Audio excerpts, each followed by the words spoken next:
would say there's a definite bend in that wheel. The clutch does seem, it's got to be taken apart to see if it's salvageable. It's frozen. And there should be like a bar going across the top for the rope, or maybe the rope just pulls from here. I'm not too sure.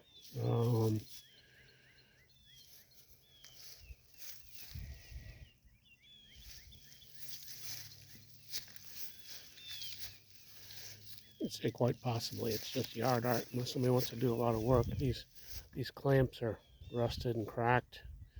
I don't think they'd hold very much.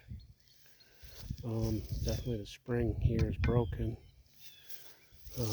These roller bearings are solid. They'd have to be pulled apart and cleaned and see if they could be fixed.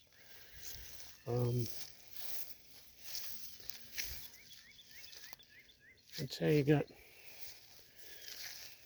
very nice decorative piece, but it could be a lot of work getting that thing back going.